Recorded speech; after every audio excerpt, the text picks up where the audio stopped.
ci dedichiamo invece in questa occasione a quelle parole in dialetto che definiscono le persone, i caratteri, i comportamenti. E ovviamente, come da ragazzini si citano più le parolacce che le parole suadenti, così è evidente che nel dialetto restano più impresse le caratterizzazioni dei personaggi, diciamo così, dei caratteri non così edificanti, anche se magari cercheremo in una prossima occasione anche quelli.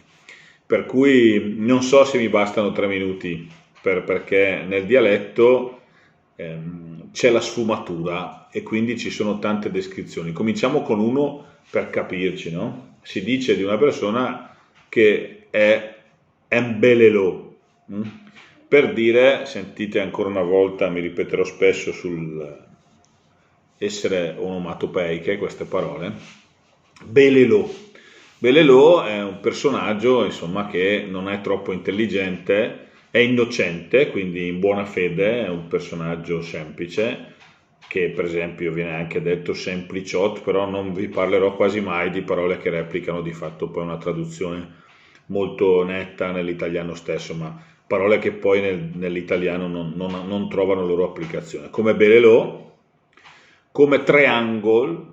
Un triangle è una persona che insomma non è molto affidabile, quindi belelò poco intelligente, triangle poco affidabile, ensiminit, che è sicuramente la traduzione di scimunito di italiano, però in realtà ensiminit è una persona che insomma ha, diciamo così, qualche trauma, no? Che gli ha generato qualche difetto di intelligenza, di raziocinio, di ragionamento.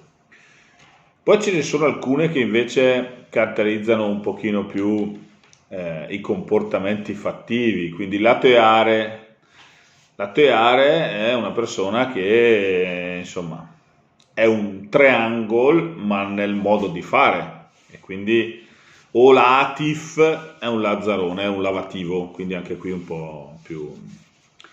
Oppure c'è il disdigneus. Il disdigneus non è un disdicevole, è una persona permalosa, ma anche una persona che genera disagio e mette a disagio gli altri. Disdigneus, no? È una persona, una parola bellissima secondo me, che già di suo comunica nel suono una cosa non gradevole. Quindi è una persona che stuzzica, che provoca, ma soprattutto una persona che ci rimane male, che se la prende, che mette il muso. Ce ne sarebbero tante altre, ne cito solo una dispregiativa con l'utilizzo di una verdura, perché poi dedicheremo qualche volta, se capiterà, anche sulla persona. Uno si dice che uno è un cornasel, per dire che è una persona di poco buona. Quindi belelò, triangle, ensiminit, latoare, latif, disdigneus e cornasel.